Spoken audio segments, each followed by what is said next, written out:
Jacob. So this dude showing up with a freaking 10 There's ton. so much, and even if we had more, I don't think it. oh my god. Vaughn getting just does a burn. No, that is that Oh, Vaughn? no, I like this. You also have gigantic hands. In that car right now. We didn't fly all the ways here to watch you walk around in a sling. If you're hearing this right now, there's a good chance that you are pumped for the event coming up, which is New Jersey. And there's a good chance that because you're into drifting, you're probably into cars, which means you're probably a procrastinator. And you probably also need to save some money. So don't worry, got you covered. OZNJ at checkout, save $5. What's going on, everybody? Welcome back to the Outerzone, the official podcast of Formula Drift. And my name is Jacob Gettins. And today we've got Mr. Camren Sorensen on. Dude, I will say you made it on the podcast before your sister did. So if you guys are really competitive, at least you got one more up on her. So, but I mean, I guess she made it to the podium show. She just hasn't had her own full length show as of yet. Yeah, that's true. What was the last one I made? I think it was it with you? The last one I went on? Or no, I did like a 10-minute thing on the podium show, I think. Just a call. Yeah, no, that one wasn't me. You would have done, what would you have done? Something probably just for like FD's production thing. It was a couple years ago. Okay, gotcha. Yeah, I don't remember what I did, but it was just a... How much media stuff are you doing at this point? Like, does it feel like a lot, or is it just a couple things here and there? We're doing, well, I'm trying to vlog every single event. So yeah, I've vlogged almost all the events I've done so far. Atlanta, I was very heavy in vlogging and just trying to get everything set up and start my YouTube channel. I'm sure it wasn't easy. You're no stranger to competition, but kind of being the first FD event and then having to vlog and everything else on top of it, that seems like a pretty hectic weekend. Not really. That's a casual weekend for us. Yeah, I guess being born and raised in it, that helps a lot. What was nice about that weekend is everything was planned. Normally, we are just, 3 days before, let's go to Colorado and go drive. And that's my first event and Pro-Am, and somehow managed to get third place in my backup car, which we literally welded the diff in it the day of the actual event. So never got to drive that thing before. Was driving 300 horsepower car against 800 horsepower cars, plus second time ever tandeming. It was a very challenging event. Yeah, but obviously you did well in it, so can't complain. Nope, definitely can't. Do you think all the other racing you've done, it just adds to it and makes it easier? Yes. Definitely. Yeah. All the other racing I've done, it's all car control, like go-karting and UTVs and everything like that. It's all just car control and trying not to flip or hit a wall or... Fair enough. Kind of just pushing the edge and everything. Is there one of those series that you think has helped the most? I mean, my idea would go to a lot of the dirt stuff, but I don't know if, from your side. Probably go-karting. Okay. Go-karting taught me everything about grip and the actual road racing aspect of it and picking lines, and go-karting translated into Baja, and then Baja translated into drifting with just the dirt. Okay. No, that's fair. I can see how that goes. I mean, obviously you're pretty young now, but you were significantly younger back then. What was your first actual race? Because I think you were pretty much raised on things that move, but do you remember the first competitive race you were in? First competitive race that I was actually in, that I did well in, was dirt biking. I rode a lot of dirt bikes, but in a car, the Works Championship driving. I never get the name right. RS1, SR1. I know one of them is a Rhino with a R1 motor. Okay. Which is, and then Wild. the other one's Polaris. Yeah. Can never get the right name right between those two. But that was the first. I was looking. one It I was works. actually- It just says like SXS Youth 600 side by side. Yeah. Okay. Yeah. But Yeah. yeah, that was the first championships that I was actually competitive in. Is that it, like being, I guess, doing a lot of drifting and stuff now? Are you still trying to work on any of the dirt stuff or moto stuff, or like how active are you in all these other things?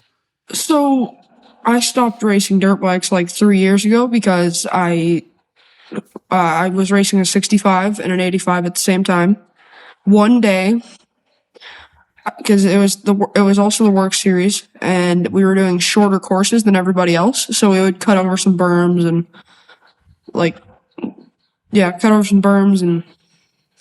and then there was one time where a guy on a 150 was going slow to the left, and that's the line that everyone took because it was a small line and there was not a big bump.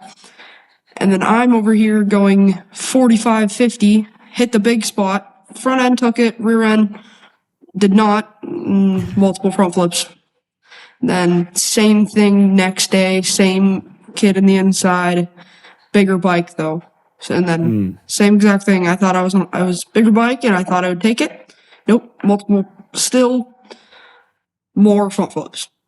And that's when I stopped racing dirt bikes. Was that your decision or like a family decision to get out of the bikes? That was more like my decision. Okay. So that's it, because that sucks, especially 2 days in a row. Yeah. Like that's nobody enjoys that. Yeah. Yeah. What was the question? There was more Oh no, than I was curious how much other yeah. racing stuff you're still doing at this point. Well, I'm still doing Baja. Like, we stopped racing the SR1s and works because they completely stopped the side-by-side portion of it. So they're only racing quads and dirt bikes now. So, but we're still doing like the MIT 400, KOH. I want to go to, I want to race Score, I think. Score. Okay. And that's around here, California area. It's a bunch of 200-300 mile races. I want to race that in the trophy truck and the speed UTV. Nice. Yeah, 200-300 mile. That's nuts. Like that's an endurance race for sure. Mm-hmm. It's many hours of just putting the car through the max it'll go through. I can't imagine how exhausting something like that is, because you have to be focused pretty much the whole time. Sure, there's times you can kind of fade out like a long straight flat or something, but for the most part, you're always doing something. Yeah, I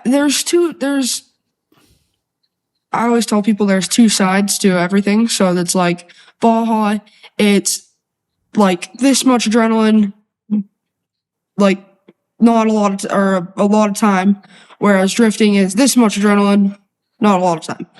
Right. So right. it's like you're putting all of your brain power into a split of 45, 50 seconds. And when you are driving Baja, it's like your co-driver's telling you, all right, flat right, 6, and you just go as fast as you can the entire time. It's not a lot of racing lines and thinking. You're just like zoned into what you're doing. And we actually recorded the entire MIT 400, or not MIT 400, King of Hammers race. I started almost dead last, passed 51 people, and the entire time I was having a conversation with my co-driver, just talking to him normally. I can see that helping though, just with the stress. Yeah, like, because it's just hanging like, out. Yeah, doing 95 through 4 foot deep whoops at the same time. But it's all perspective, right? Like if that's what you're used to, then that's what it is. I mean, for somebody like me, that would scare the hell out of me. But if that's what you grew up doing, then same thing. Just what you're used to. Mm-hmm. Is there any motorsport that you're like, you mentioned that one there, but like, is there anything else you're looking forward to already? I mean, you got a big career ahead of you. I want to drive a GT2 car. That is one. Okay. That is one thing that I think I would enjoy doing. Just get the feeling of going fast and actually sticking to the ground and scaring the crap out of myself going 105 into a turn. Yeah. Have you tried to like look at what the path to that would be? Like, is that something you're actively planning, or is it like, okay, it'd be cool if the opportunity comes up, or are you going like, okay, if I race this, then this, and you can get into it that way? I think it's the opportunity will come up one day, and even if it doesn't, I'll start looking into it. You're like, if it happens, cool, I'm gonna jump in immediately. But if it's been, maybe 5-6 years, you're like, okay, let's start finding the best way to get into this sport. Do this, yeah. Yeah, that would be epic. Do you have like a track already picked out where you'd be like, this is where I want to do it? Laguna. Yeah, damn, the corkscrew. Yeah, that's the fair. Corkscrew, just the 10-foot, the 5-story drop, just down the turns. Yeah, it's crazy that track is so iconic to so many people. There's no other set of turns like that anywhere else in the world. So I think that's why. But I mean, even the rest of the track is absolutely bonkers. Yeah. Like that's what gets the highlight. But even just coming up into that section is crazy fast. So yeah, the two I would want to drive is Sonoma, which I've drifted before, the full track. Full track drift on that track is so fun. And then I couldn't imagine road racing that track. I love all the tracks with elevation change. That's because it adds a whole nother aspect of driving a car. Right. Because it's like, if you go over a hill, you lose grip and then you have to slow down. And if you lose too much grip, you can't slow down. And a whole nother aspect of driving. Just more variables, right? More things you have to think about and deal with. And so you immediately want to go and play this on hard mode is what you're telling me. That's kind of how I've done everything.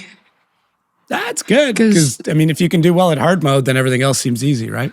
Yeah.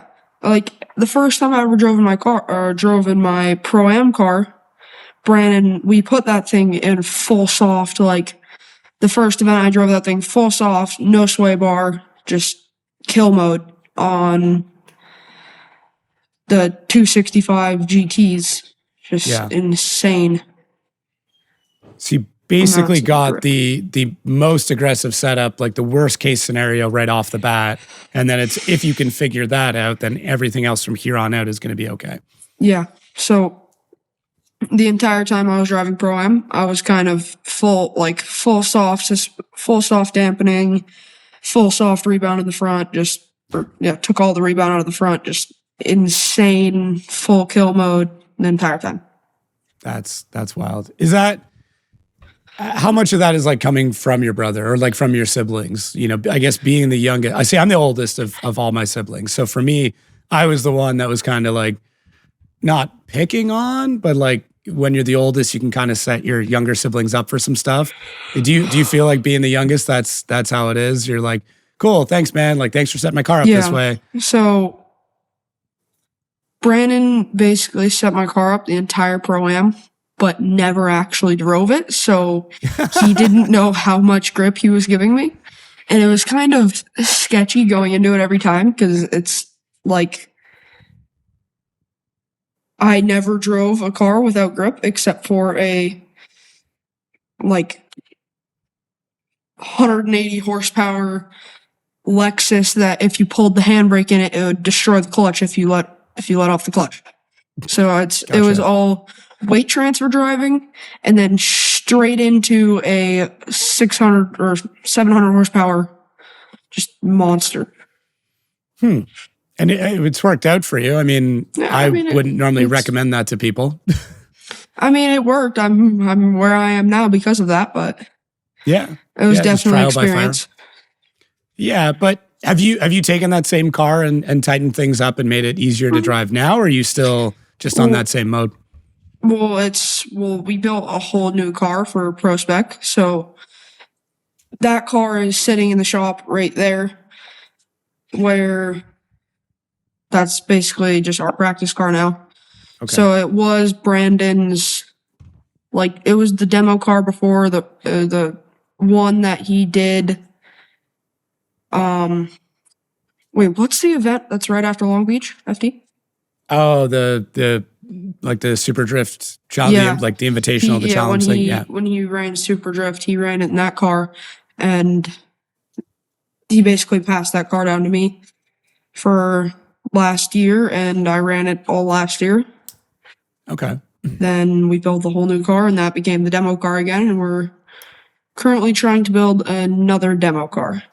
Just to have 2 fun cars that you could go get in any time and go to like Apple Valley or just go up to Salt Lake and go drive anytime.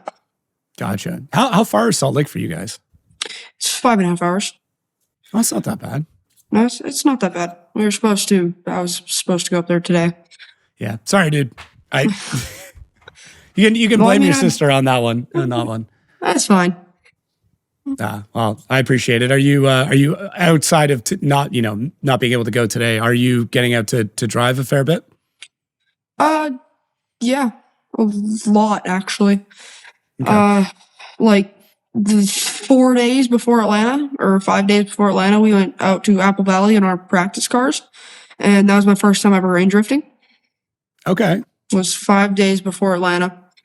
It's a good thing you did. Yeah. It was. There were 2 foot deep puddles, and I hit one puddle because it went from 0 rain to all the rain, and the first time I hit the puddle, I went very deep, and it took my rear bumper off and almost made me go straight into a wall, which was kind of scary. But yeah, I can see that. It was a very short learning curve.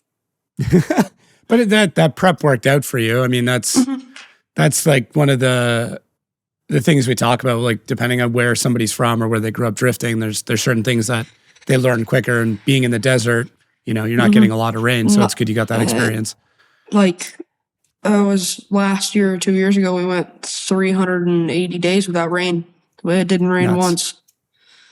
And going to Atlanta, I really enjoyed that weather. The rainy, cold. Most people don't like that, and growing up in the desert, I love that. Yeah, you want what you don't normally get, right? Like you want what you don't have. So I love snow, cold, rain. Yeah, I did the same thing. I mean, grew up in very rainy, snowy part of Canada, and then coming down to Florida. I mean, it's still rainy, but here it storms for like an hour or two, and then you're good. But here, it storms for 3 days and then goes away for a year.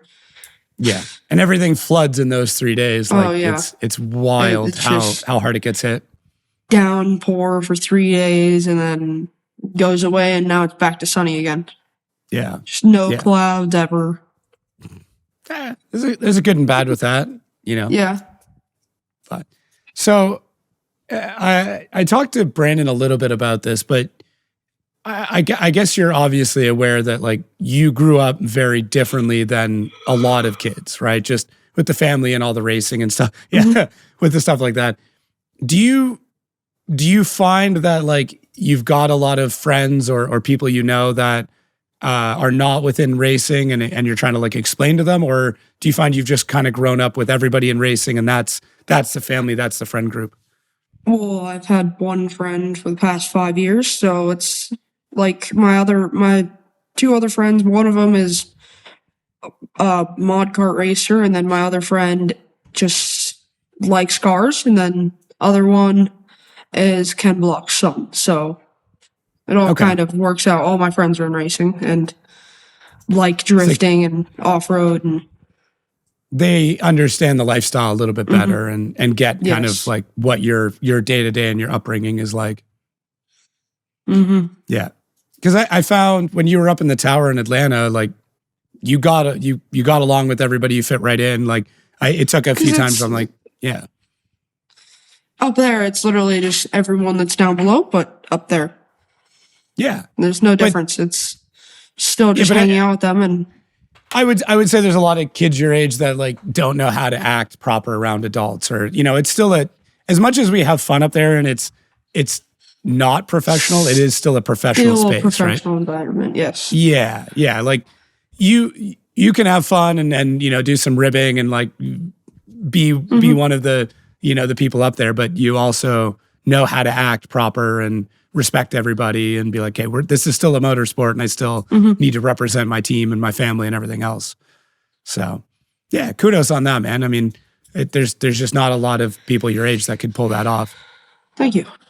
Yeah, no worries. So what is your day-to-day life like then? Like what would you say is an average day? Yeah. What's an average day like for Camren Sorensen? Well, a couple days ago, I basically go in the shop every day, go see what's happening out there, and if I have any idea that comes to my head that I want to do, I just go out there and figure out a way to make it happen. Like I literally took the shifter from my simulator and tore the entire thing apart, looked and see how it worked, put 2 buttons in there, took one for upshift, one for downshift, mounted it in my Can-Am, wired it up, and now I have a sequential shifter in my Can-Am. Because I just thought it would be cool. And they're $1,500 normally. And you can't even get them yet if you want to pre-order. And I just was like, this might work. Let's go see. And it was $130 for that shifter, and I turned it into a $1,500 shifter with just a couple buttons and a plasma table.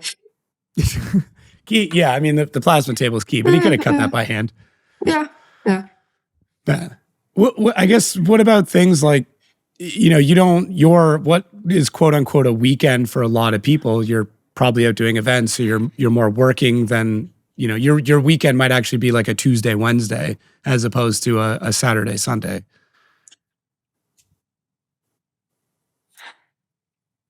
I have no clue what day it is right now. Let's just say that. Okay. Every day is the same for me, so it's just like go out, jump on the trampoline, go in the shop, see what's happening. Maybe go ride my dirt bike out in the front yard, or because we had a Bobcat, and one day we have a bunch of dirt, and then we built a dirt bike track, and now we have a full arena cross track in our front yard. Oh, that's sick. Yeah, that's sick.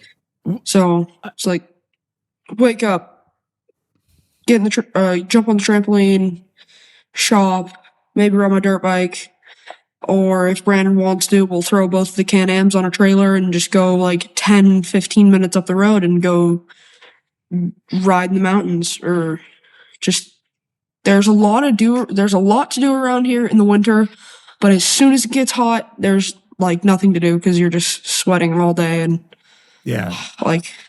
going outside's not an option. Yeah, it's 120 every day. Yeah. Just what I guess I have to ask, what about things like school and education, and obviously there's some time set aside for that. So I do online school, so right now, supposed to be in 8th grade. Well, yeah, supposed to be in 8th grade, but I'm taking 9th and 10th grade classes. Okay. So I've done a couple of classes and summer classes just to get ahead and get points so I could graduate at 15, which I'm currently on track to graduate at 15. Dude, but doing online school, I could just basically get it. It's not like a Zoom call with a teacher or anything like that. It's just doing the classes at your pace. And I finished school almost a month ago at this point. Okay. Whereas so you people still try and run now. a general, you still try and work within a general school year per se, but if you decide you want to spend 3 straight days just cranking out lessons, you can. Yeah. Yep. So the week before any FD event, I'll just go do a week and a half worth of school so I can be at FD and it not affect anything. Okay. Just focus on competing as opposed to having to do English or science or something. Yeah, it's yeah, well, I finished school before Atlanta, so it's kind of all worked out. Do you think the way that you're growing up now has allowed you to get through school quicker? Like, you're learning so much day to day. Like, I look at something like math, like your understanding of math is probably much higher above anybody your age because you're doing it constantly in the shop. You're working with measurements. I'm sure there's a few weird things that, maybe a little bit more difficult, but for the most part, you have so much real world experience at your age that when it comes to test, you're like, yeah, I know how to add, divide, and multiply fractions. Not a problem. Yeah.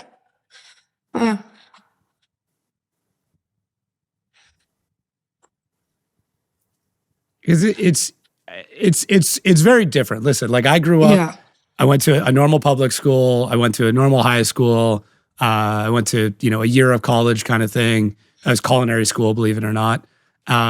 So for me, like, it's a very standard education, but for you, it's standard for you because that's how you grew up, and for the most part, so did your siblings. But for a lot of people listening, this is completely mind-boggling to them.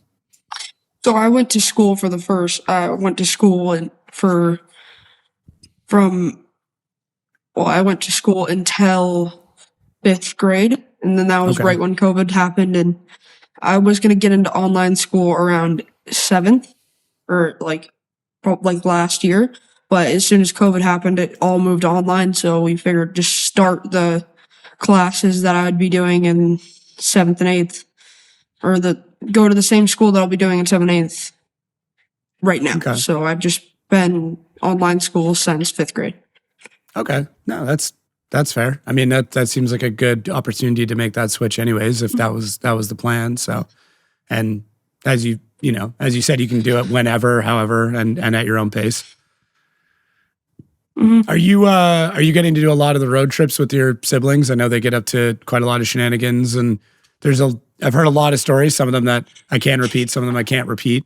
But are you now kind of like in the truck with them? Well, they're not in the truck either. Fair enough. So, yeah, you're right. That's all changed now.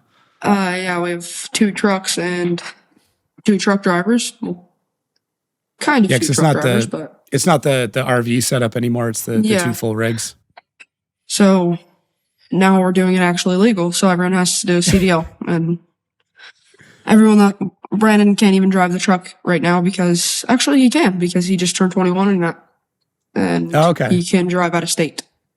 Gotcha. Because before he could only drive in Utah because that's where everything is right now. Okay. So, gotcha. So you're more just flying into events at this point, I guess, unless it's something that's relatively close by. Yeah. We've all been flying into events for basically ever since we started FD. Amanda and Brandon only drove the truck for 2 or 3 years, so. Okay. Well, that's not too bad. At least you don't have to suffer through, Love's truck stops all the time and 30 straight hours on the road and stuff like that. So you get the benefit of that. The only one I actually did was from Colorado to Vegas, and that was the only, and it wasn't even bad because Walters was driving the entire time.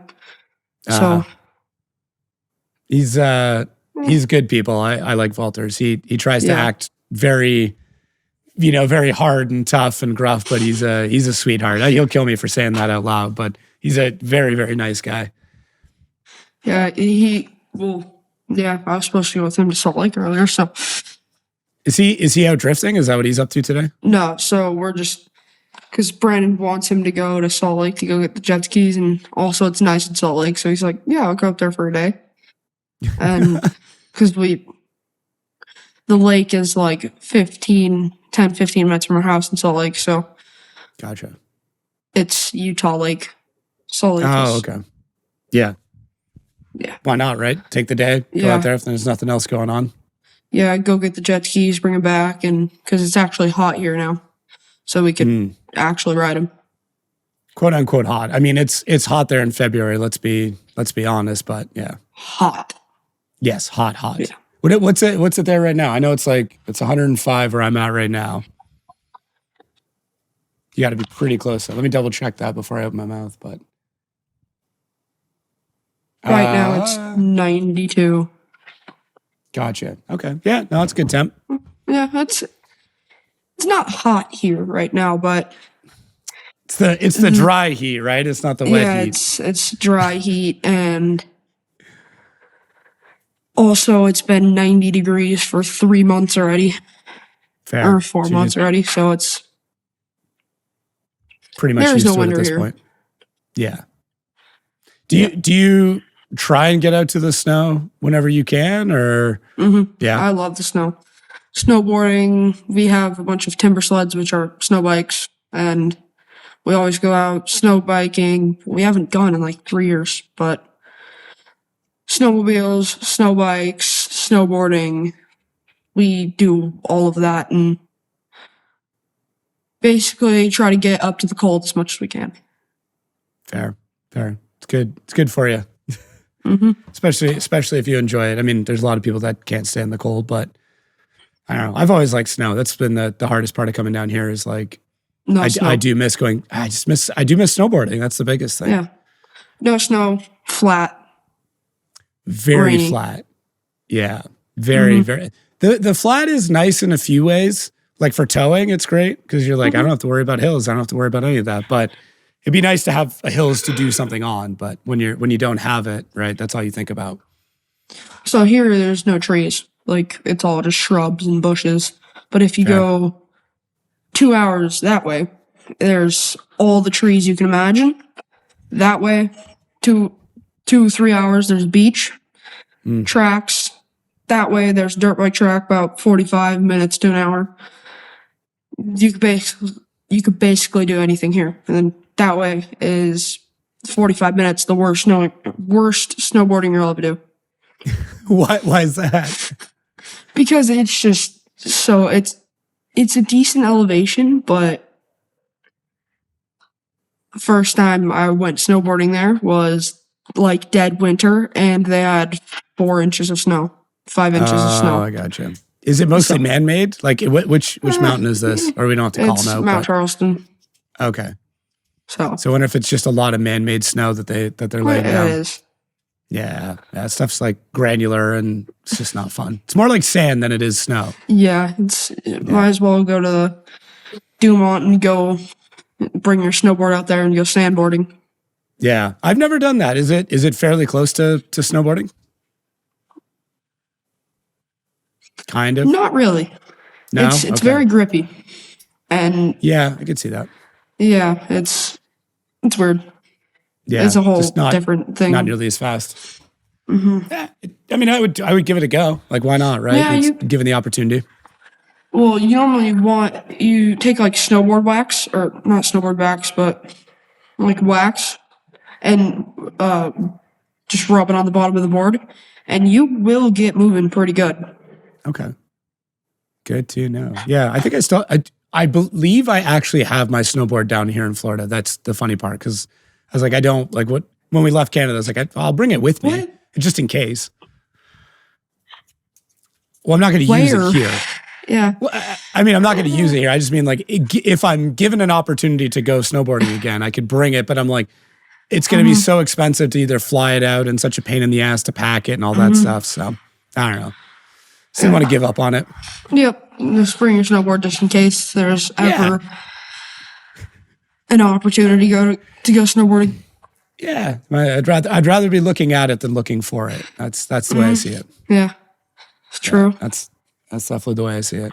So, what else do you have planned for this year? Obviously, Pro Spec is on it. You talked about a couple other races. Is there anything that's like maybe not racing specific that you're kind of stoked to be able to go out and do? Could be racing specific. I mean, that is the majority of your One life. thing that we do every year is it's every winter, like winter time, we go out to Dumont, which is sand dunes. Like, we have 4 sand rails, one of them is a 1,500 horsepower sand truck. I have a 700 horsepower, just very light wheelie monster, and Amanda has one, my dad has one. So we'll all be out 4th gear, 110, around or like 800 not 800. Wow. Like very tall dunes. Right. There's really no perspective out there. You just look up and you see sand. So That's fair because there's no building, there's no tree there's to no like give building, reference to. trees. There's absolutely nothing. Yeah. I feel like it's one of those like you don't realize how big it is until you're at the top of it and you're like, oh, everybody looks really tiny from up here. Yeah, it's just like a bunch of ants from up top, but it's definitely a different feeling because you're just in a drivable roller coaster. It's kind of how it is. Like you just this and then it's all super flowy and fast and just very, very fun. It looks like surfing in a vehicle, like the way that you kind of like carve through and everything else. Like that's how I've always seen it. I've yet to be out on a sand rail. I'm not a great passenger, so Me either. It's not for me. That's why I have to have my own right now. So it's the one that I got was handed down from my dad because he's had that thing for 19 years. Damn. Rebuilt the motor once. 19 years. What kind of engine is that? It's a LS. Okay. Fair. So it's like Tatum sand car, 700 horsepower, just 19 years old. He has put so much time into that thing that everything is perfect. So like we just rebuilt the cage a little bit to make it better and better and better. So it's safe. And he got a new one, so that one just passed down to me. And now I have the best sand car because that thing, he has put so much time into it. The suspension is so good that it is probably the best one. Nice. Because it's so light and it doesn't push a lot of horsepower, but it's reliable and light. But I mean, I'd take that. I'd take something that's reliable, you can drive all day and not worry about, as opposed to something that's faster, but you're wrenching on it or it's doing weird stuff all the time. Yeah, there's like Brandon's 1,500 horsepower sand truck over there that's sitting broken and mine's just in the trailer ready to go right now. From your perspective, how competitive are you three? Like, is it, I guess, how competitive? Like, is it everything you're competing at, or is there like an understanding, or? I don't really know, honestly. Okay, does everything turn into a competition? Like, yes. if you're, okay, got it. Like, what is probably the strangest thing you guys like would compete at? Like, who can eat their dinner the fastest, or nothing like that? Not like that.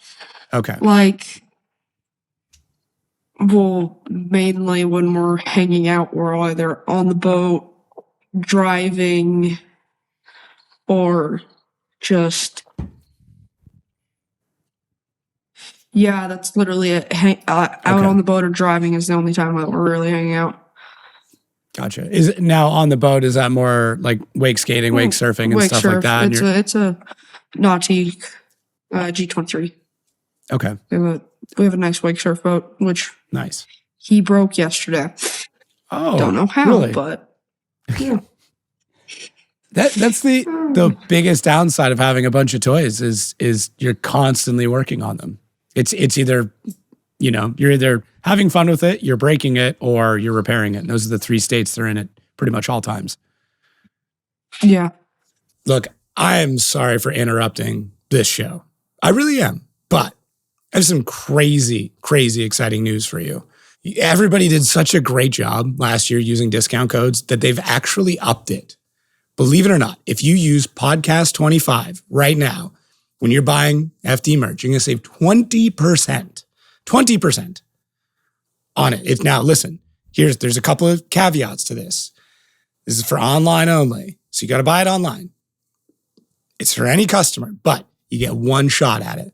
One use per customer. So if you're going to go all out on merch, this is the time. Podcast25 at checkout, 20% off your order. Absolutely crazy. So, but are you guys like competitive in wake surfing then? Like, is it trying to see who can do different tricks? Not really. We just kind of go Okay. out and surf. Okay. Which Brandon used to be very, very good at wake surfing. He still is, but not as good as he used to be because they used to go out and he actually won.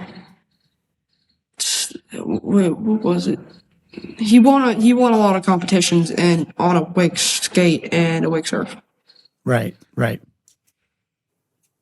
What about like even just heading out to the dunes and stuff? Like if you guys are ripping around the sand rails, like is there any competition there where it's like someone's driving faster or trying something different or Not climbing really, a bigger hill? No. It's because we all have such different cars that there's different abilities of different cars. So Okay. no, nothing really turns into a competition with us. We just Oh, interesting. go out and have fun, except for driving. That's like if we go out in the Can-Ams and we'll go race because we have 2 identical Can-Ams. And Okay. yeah. Could you, I think it's going to happen. I think it'll probably happen in the next 2 years. All 3 of you up into pro. How would you see something like that going? Like, Very, very badly. okay, go on. Both, if we all made it to pro, just say Brandon and Amanda, if they battled, both cars would be destroyed at the end of it.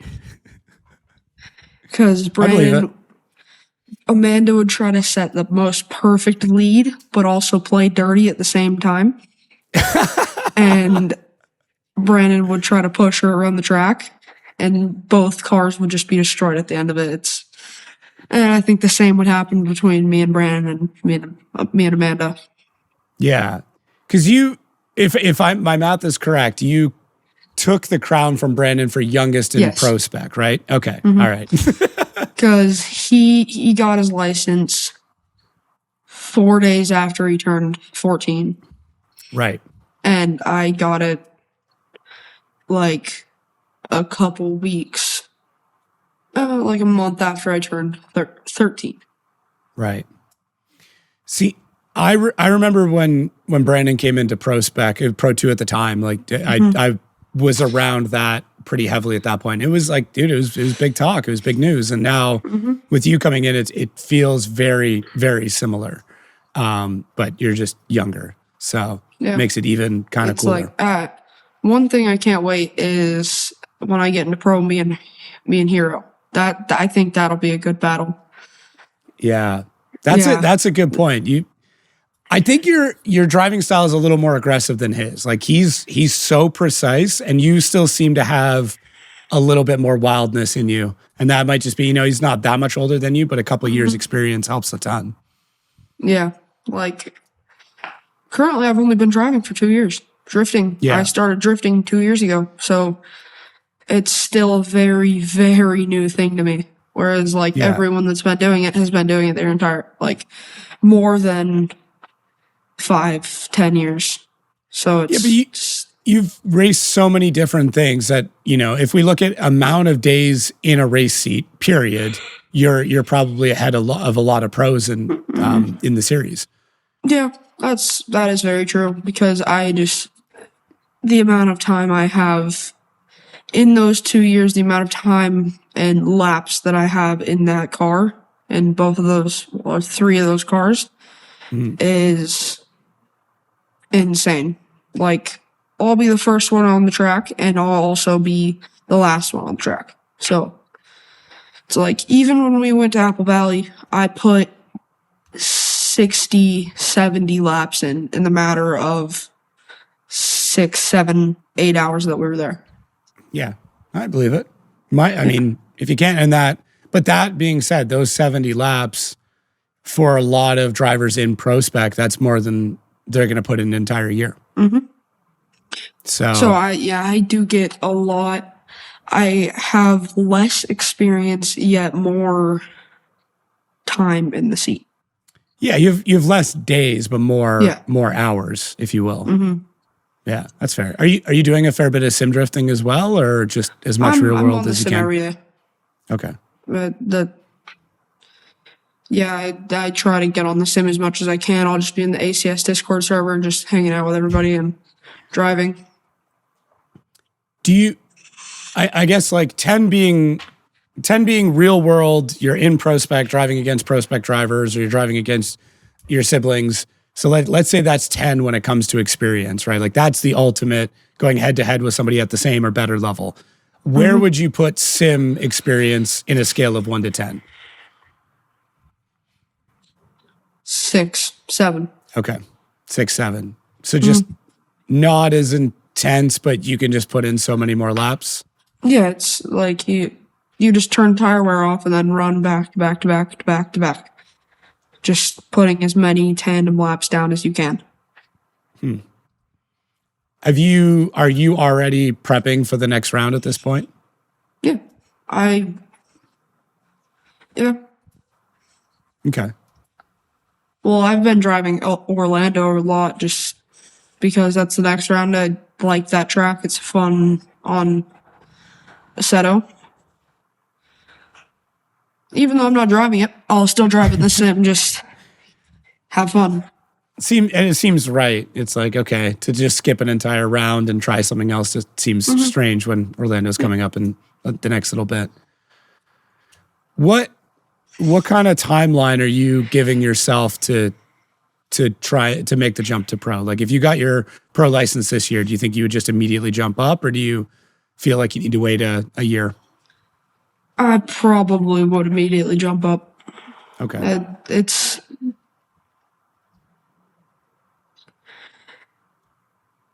Yes, I don't have the experience, but going to pro will make getting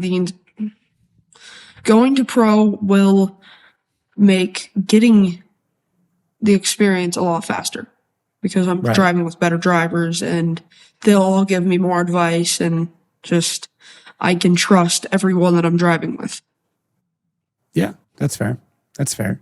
Do you, I guess like, I would assume your goal is to try and make that happen this year. Do you have an amount of time that you're thinking it's going to end up happening? Like 2 years, 3 years, or you're just like, no, it's every year that I'm competing is the year that I'm going to make the jump? Probably 2 years. It'll probably take, this year I will do good, but next year I will dominate. Okay. That's fair. I believe you. I believe you. I think you've got everything to do it. There's really no excuses. It's just up to you. Yeah, I have the car, have basically all the supplies I need. I just got to use the skill. Yeah. Get the skill, use it.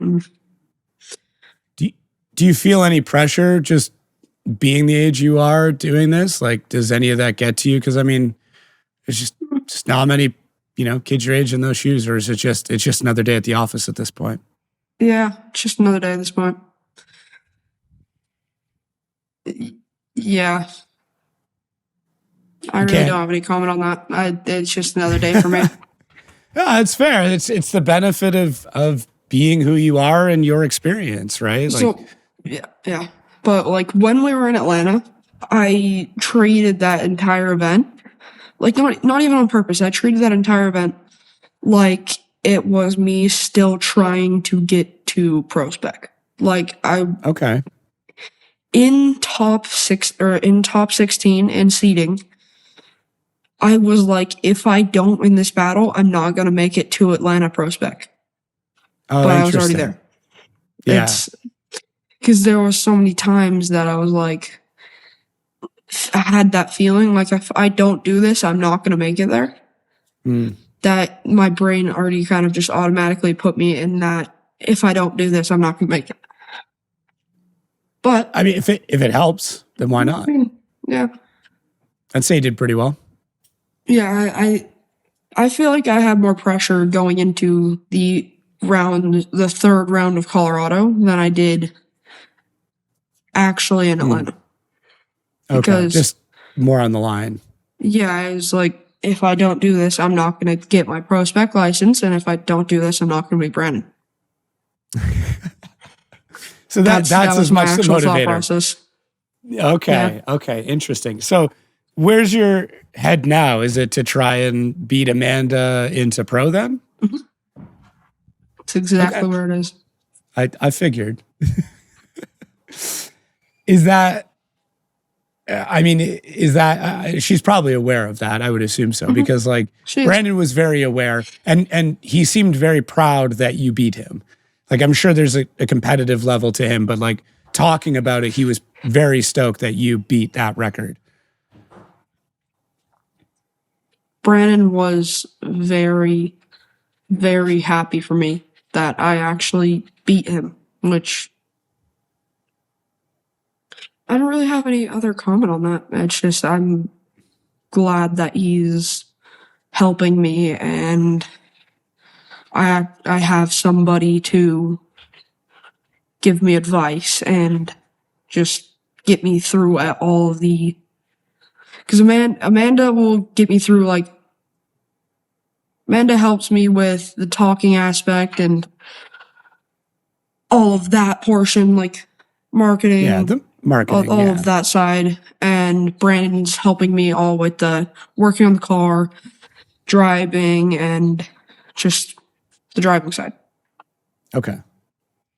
No, it's fair. Between the two of them, I mean, if they can both teach you those two things, you're in a really good spot. I mean, they're both great drivers. I won't take anything away, but obviously Brandon being in pro, that's huge. And Amanda is incredibly smart when it comes to marketing and the program and how she thinks about that stuff. So you have everything to gain from that. That like you get the best of both worlds, and they seem very happy to teach you. Like this conversation came about in Spain because she said, I want to get Camren on the podcast. I said, okay, cool. I'm like, well, I can get you on the podcast too. And she's like, yeah, we will, but like I want to make sure he's on the podcast. Like, let's get that one scheduled first, and then I'll get to mine eventually.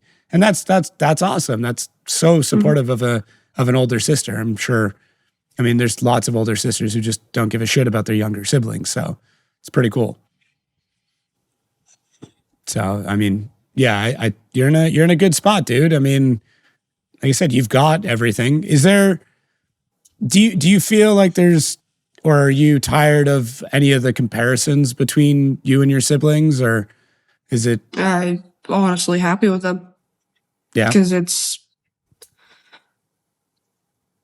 it's kind of giving me shoes to fill. Okay. I wouldn't. I know you're getting at. Like it gives you something to work towards it gives and me motivate. something to work towards. Yes. Yeah. Yeah. If someone's like, oh, like, his brother's at this point, you're like, cool, well, I'm going to be there at some point and I'm going to do better than him. And then you won't be able to compare anymore because I'll have beaten him, or however, if that's your mindset. I don't know how, I don't want to put words in your mouth here. You seem competitive, as quiet as you can be. I've seen a few moments where the race car driver comes out. I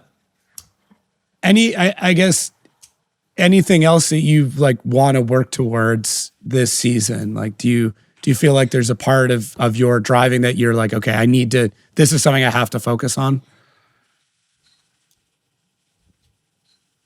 I really need to get better in the chase position and like actually putting it where I need, like actually getting in the pocket and putting it where I need to be, because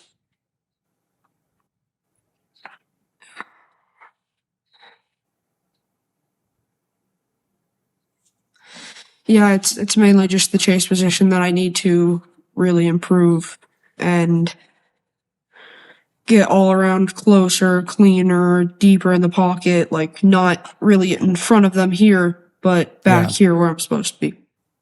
Right. Midway up the car. Mm-hmm. That's just a seat time thing. Your leads are good, but it's also, you need two cars to practice that, and you need two really good drivers to practice that. That's what I was talking about earlier. If I do get the chance to go to pro this year, I will, because I know I can trust every driver there because they have made it through everything that I would have made it through. Right. Yeah. That's fair. And there's a lot of drivers in Pro Spec that are still trying to figure out the car or the program or whatever. So it's significantly more difficult. What's your, I guess, perspective on the sport right now and where things are going? You know, your brother was a kind of big proponent of like, let's go tube chassis, let's go bigger tires, let's go faster, let's go as hard as we can with this sport. Are you in the same boat, or do you like kind of where we're at with car development? I think I like where we're at, but I think we should just like the weight limit rule works, but it needs to drop to some extent, I think. Okay. Do you mean like to allow for an even lighter car? Yeah. Because it'll make the cars faster and easier to drive and handle without like increasing the tire size or it changing literally anything else in the rulebook. Okay. Would you suggest just a lower minimum weight with a smaller tire again, or allow the same tire but drop a few 100 pounds or something? Same tire, drop a few 100 pounds, because it'll make the cars faster, but it'll also make the cars easier to drive. Because you're not moving around all that weight and dealing with the inertia. Yeah. Gotcha. Interesting. What about doing like a full tube chassis kind of car? Like, do you think that would be good for drifting, or that becomes, a negative at some point? I think someone has to do it first, and someone has to do it before we actually like put them into FD, because they could be a full tube chassis car could be the biggest advantage, yet it could also make it it could also be bad for everyone else. Yeah. But we just don't know yet. Yeah, someone needs to do it first, I'd say. I mean, if you guys got room in the shop, I wouldn't be shocked to see one, starting to get put together. Maybe, we'll see. Yeah, we'll see. There's lots of tubes kicking around, and some welders and plasma tables, so why not, right? Yeah. There's probably a couple old race trucks or something like that would convert pretty quickly. I think we would use a shell from like a UTV or something. Yeah, just start. Cut that down, extend it out. There you go. Ready to go. I mean, I don't know what you're up to this weekend, but you could probably bang that out in a few days. Maybe we'll see. Maybe. All right. I won't pry any further, but yeah, I do think it'd be sick. I mean, why not just let somebody go ham? Even if it's a small grid, even if we have like 8 cars and there's just a subset class that's just 8 cars, but they're no holds bars, no limits, as fast as we can possibly make them. Yeah. Yeah. Like a true unlimited series. That would be crazy. It'd be mental. But we could see what would happen. Like, why not, right? I don't know. Is there any true unlimited series racing anymore, where it's just like whatever you want? I mean, yeah, that's about it. It's just is there any restrictions? I don't know Baja. I won't even pretend It's all to. safety rules. That's literally it. Okay, Safety so rules and like the cage around the human has to be like this. Everything else we don't care about. Yeah, yeah. I mean, those vehicles are nuts, so why not? You could basically do anything, but like in the King of Hammers, the Ultra 4 class, one of the rules that we didn't make it past was there has to be the only rules we didn't make it past, there has to be reflective tape on the back of the car. The front bumper has to stick out farther than the front tires, so if you are pushing someone up a hill, you don't accidentally go up them. Okay. And that was literally it. We could do anything else with the car. Damn. That's wild. And there was a weight limit. But Okay. But at some point, the weight limit is just and safety. that was 'cause it's also like, only in the UTB class. So there was still a lot more rules, like engine limit, but it has to be like 1,000 cc. And then, but if you go to the unlimited truck class, you'll find anything from like I-beams to 4-wheel drive, just insane. Yeah, you'll find everything there. Might have to dig into that a little bit more. I just, my experience is not in any of those things. It's very much drifting has been the forefront, and then I know a fair bit about Formula One, but that's about it. So, sick. Yeah, I don't know. That'd be cool. Is there? You guys are all running BMWs and stuff now, but like, is there any chassis you would like to build for drifting or anything else, or chassis that's been on the list? I would like to experiment with a Porsche. Okay. So like seeing what Denofa's doing, and it's like, okay, there might be something there. An old Porsche. Okay. Like, if I was ever to build a tube chassis drift car, it would look like a Porsche.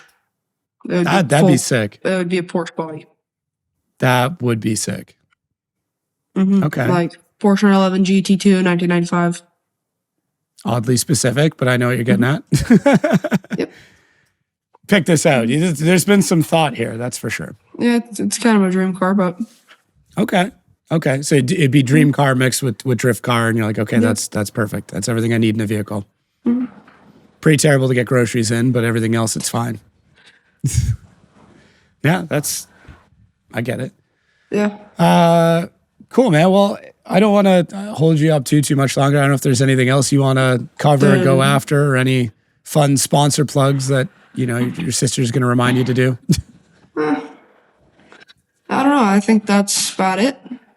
But All right. if there's anything else you want to cover, I have time. I literally I was going to go hop in my sim this morning, and then Amanda yelled at me like, go do this. Because she thought I was...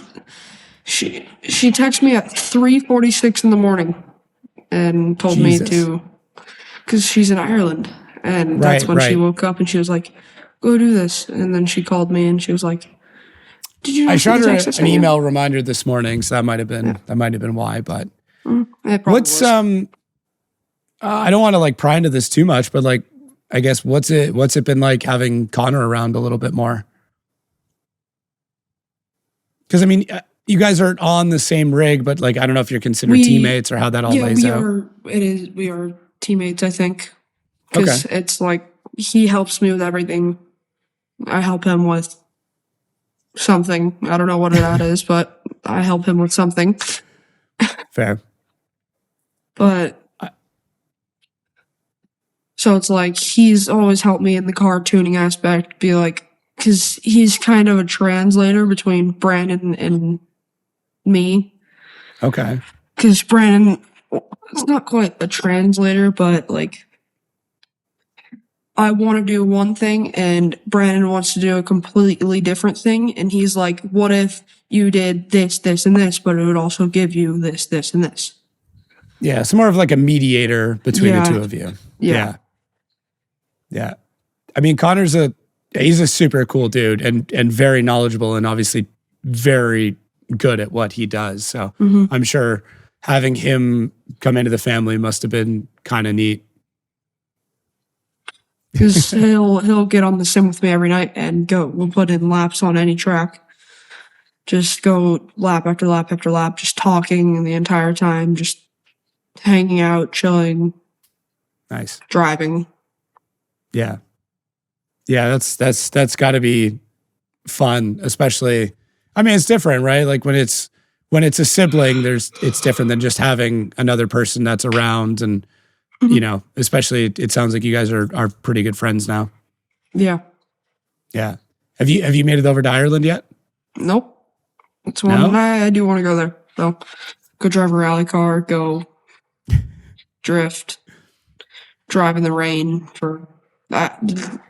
I've only ever driven in the rain one time, so I'd like to go there and get a lot more rain practice in and go learn just how to drive in that condition. I just heard something fire up. What are they working on now? Someone's leaving. Oh, okay. Damn. Whatever that is, fairly loud. It's literally just a Raptor. Oh, okay. Maybe it's just the microphone. Yeah, the microphone, the window's right there. So. Oh, okay, right okay, behind gotcha. Okay, so that office is the just mic looking is. over the shop the whole time? Yeah. I'm looking at the shop right now. We have a lot of cars in the front yard. We got a Honda 150. Got a Honda 150. Got all the works cars. Couple BMWs, and it's always packed. Nice. What? It seems like you're really pushing to make a career out of racing, as the whole family is. But like, what's your ultimate goal with all this? Like, when you're ready to retire, and I know that's a big thing to think about already. But like, what do you want to get into team ownership? Do you just want to drive?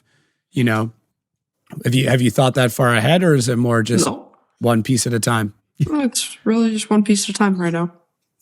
Okay. Just get through everything this year, and then we'll start planning farther ahead.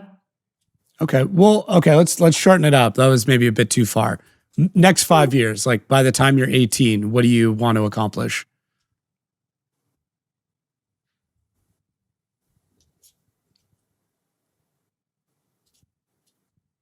It's going to be a pretty long pause.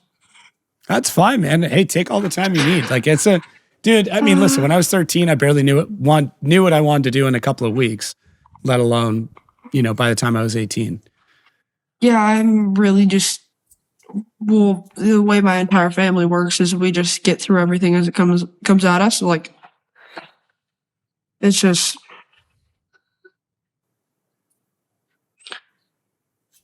it's a lot on the go all the time. As it gets here. Yeah, that's like how we are. We just, as soon as we have a plan. Right now, we have a calendar and it's only planned for 4 weeks ahead. So, okay, we really just do it as it gets here. Well, my dad will just be scrolling through Facebook and see like, oh, this event's coming next weekend. Let's go there. Let's just go. All right. That's how this works. Your brother made a joke about firing your dad. Like, when it came to like running the team. Is that more of a joke, or is that like fairly serious? It's fairly serious. Okay. Like, just wants to take more control over it and run it how he wants to run it? Yeah, because my dad's kind of a chaotic leader. So it's like... Okay. I know what you're saying. Yeah. It's a different... There's lots of different management styles out there. And Brandon wanted to do his own style of management as opposed to your dad's. Exactly. Okay. I'm sure that was a fun conversation. I wasn't there for it, and I'm kind of happy about that. Oh, your dad's still around. I thought... he's still... Yeah, he's still in the shop every day and getting everything done. Like my dad was more of the trailer side of things, so we had to get two trailers running and working by the time they had to go to Long Beach. The trailers were not ready for Long Beach. But they were ready for Atlanta, so that's good. That's nice. Yeah. That's good. I'd seen that your car wasn't wrapped in Long Beach. It was kind of like tucked away for a bit, and I think I got thrown back on the trailer. So yeah, it was. None of the body panels were mounted. We just got the carbon Kevlar kit, and we were still trying to figure that out. We figured that we're not doing that anymore, so we're only running the Kevlar front fenders, and we went back to the fiberglass because When I went to Hot Pit Autofest it was at Kern County, Yeah. and I hit a cone and it shattered the entire rear quarter panel.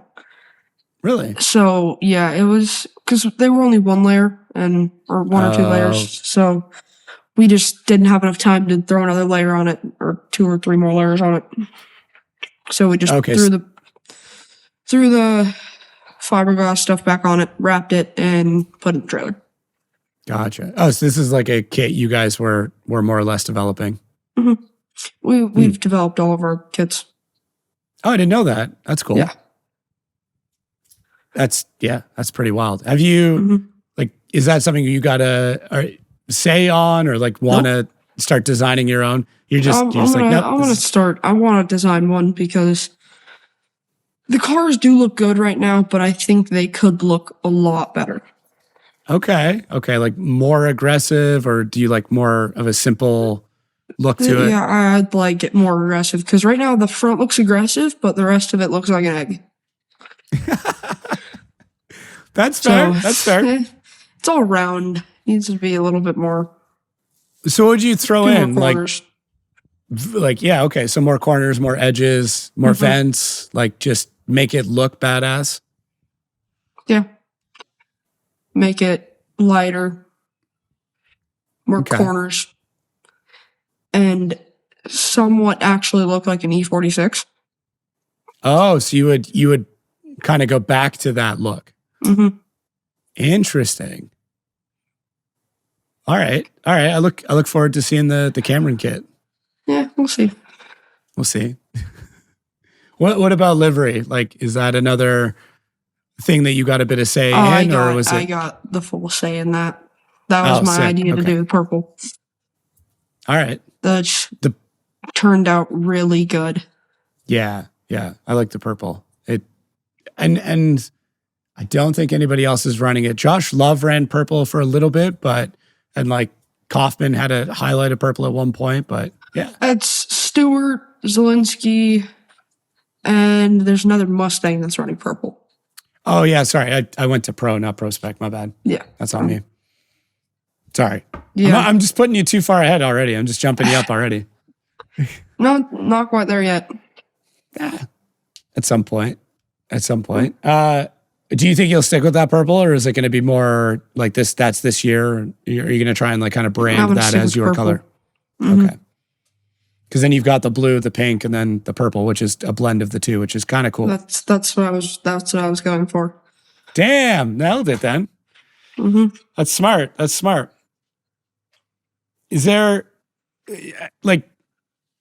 other parts of this that you either want to be involved in more or are that we should know about, like whether it's like merch or partnerships, stuff like that? I don't know. I do not know. Like I could see you making really, really good merch. Just I'm going to. Yeah, I mean, just like I have an 11-year-old son, and like the stuff that he wants to buy is not stuff I would ever think of designing or would fit or work or anything else. Like it's just, I don't know. I'm, 35-year-old man. Like what I think is cool is not what somebody his age or your age thinks is cool. And maybe that's just not represented enough in merch sales. Yeah, I don't know. I don't have a really new idea. Yeah. But it might just be the same style stuff, just your own take is enough to be different. Yeah, I don't really have the new style, I'd say. It's okay. It's all weird. It's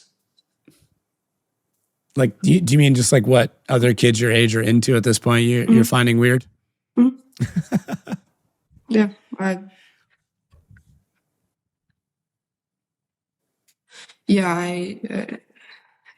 it's all weird.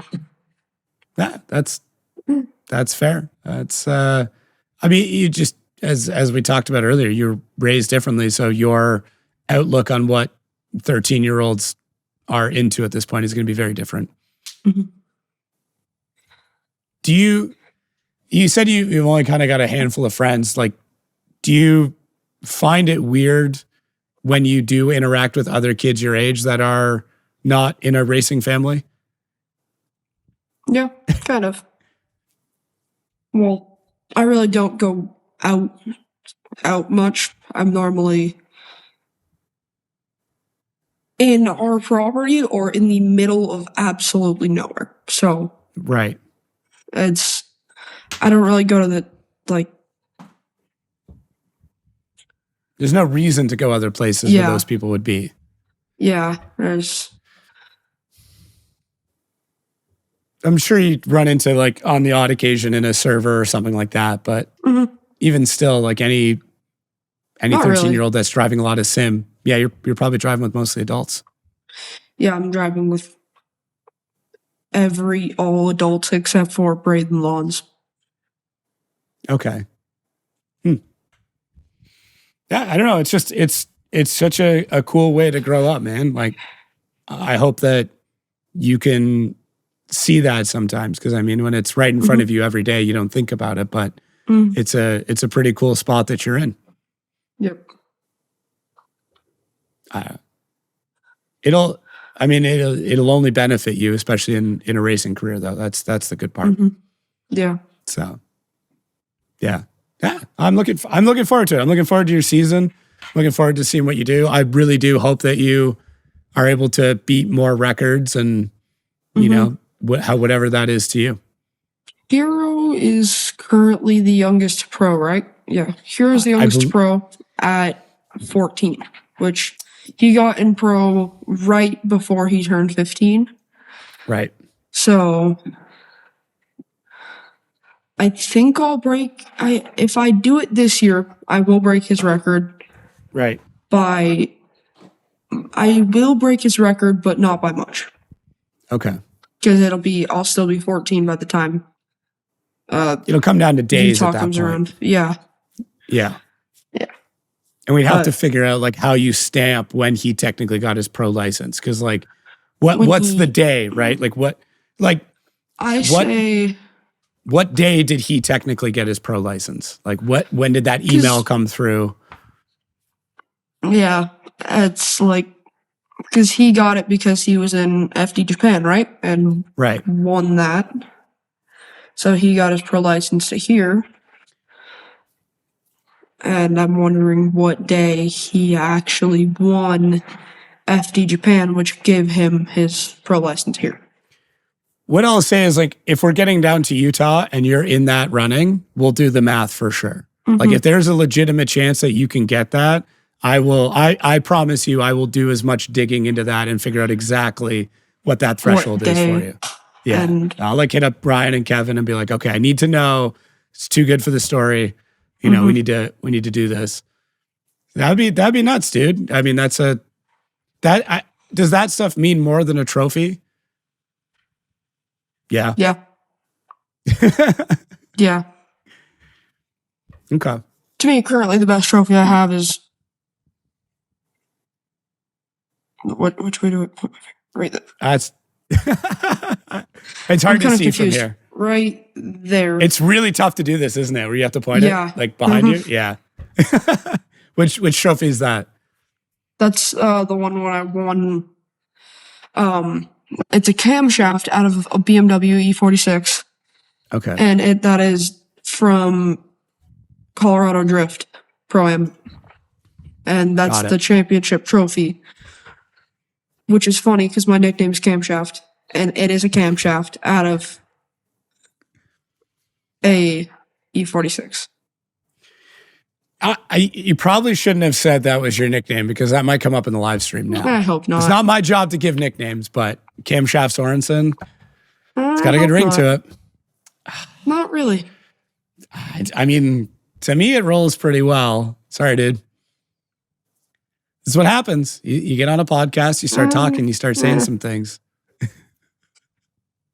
Jared, don't do it. Yeah, I don't think he's gonna listen, so you'll be all right. Yeah, all right. I won't tell him. If it happens naturally, though, I'm not responsible. Okay. So, did you get any other nicknames from other series? No? Okay. No. I don't know. The nickname thing is like a rite of passage. So, I mean, whatever you get is what you get, and then you're stuck with it. Yeah. You could be high flying Brandon Sorensen. So, No. no. I don't know. All right. I don't know. I honestly don't know. We'll stay away from camshaft then. It is good though. It is I mean, funny. it's I not never a put two and bad two one, together. but No. You could be the Teal Toque guy. So I'll take youngest pro ever over Teal Toque guy. So yeah. well, I hope you get it, man. I really do. I think that, for the sport, it's super cool. For you, obviously, it's life changing, and it's a fun little poke at your brother and sister, and hero, and yeah. Yeah. Have you had? What? Oh, go ahead. No, go ahead. Well, my first time actually meeting Hero was at the GT Radial factory a couple weeks ago. Actually, last week, when we went up there for the GT Radial factory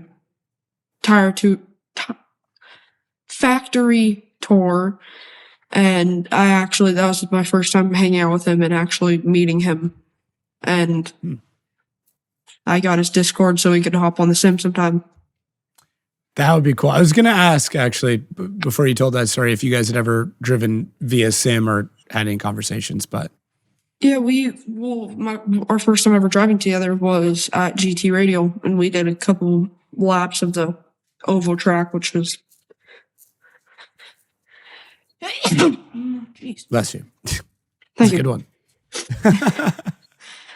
Yeah, but that was I got a few good laps with him around it was like you flick in over a hill and then you go down a hill to a right turnaround.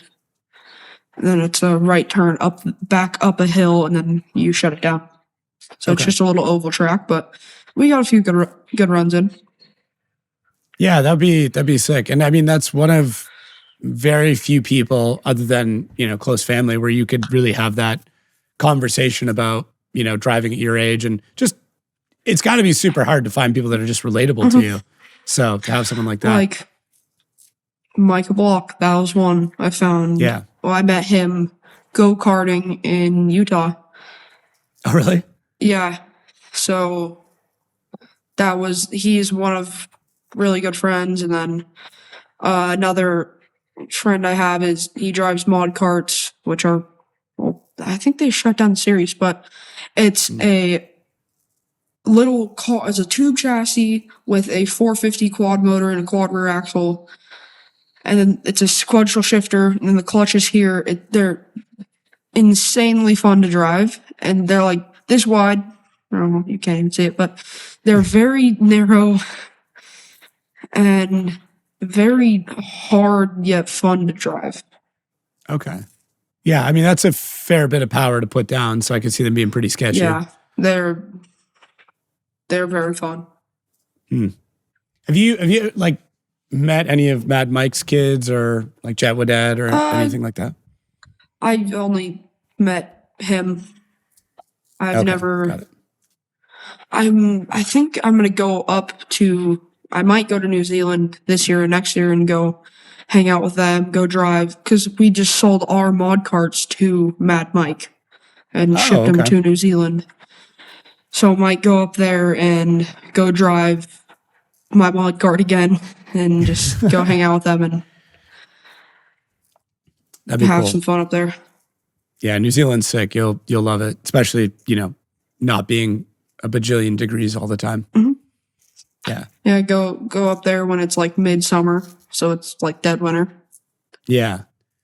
Yeah. Yeah, you'll enjoy the heck out of that. Just a beautiful piece of country. I only went for the first time this year and fell in love with it instantly. Like if I could move there, yeah, pretty easy. Yes, it just doesn't make sense. So yeah, you could go spend a bunch of time there. Why not, right? Mm-hmm. But sick, dude. Well, I actually do have to jump here in a few minutes, but yeah, I wanted to say, thank you for doing this. Thanks for being a good Thank you ambassador for of the sport. Yeah, thank you for Yeah. having me on here. And Yeah, no worries, man. It was Having a good it's fun. chat. It's cool to learn more about you and get your perspective because it is very unique. And I genuinely hope you beat those records. I know as much as I think it would burn Brandon a little bit or burn Amanda a little bit, they'd still be proud of you, which is cool. I want to see you guys go head to head in whatever way. I think that'll just be absolute chaos. And if anything, I just want to see the GoPro footage from inside. Yeah, That would be nice. that will be a good event. Yeah, it could happen. It could definitely happen. So It will here's hoping happen it in the does. future. It will. Yeah. Sick. Anything else from your end? You want to plug your YouTube channel? Any of that stuff? No, I think it'll come up in the future. So Sick. Well, I think- I'll I think make we're sure all to good. drop links. I'll drop some links down below just so if people do want to follow you, they can. For everybody watching and listening, appreciate it. Appreciate all the love, all the support. And give Gold Camshaft here a follow. Sorry, dude, I had to. I won't do it again, I swear. you're good. And we'll catch everybody next week.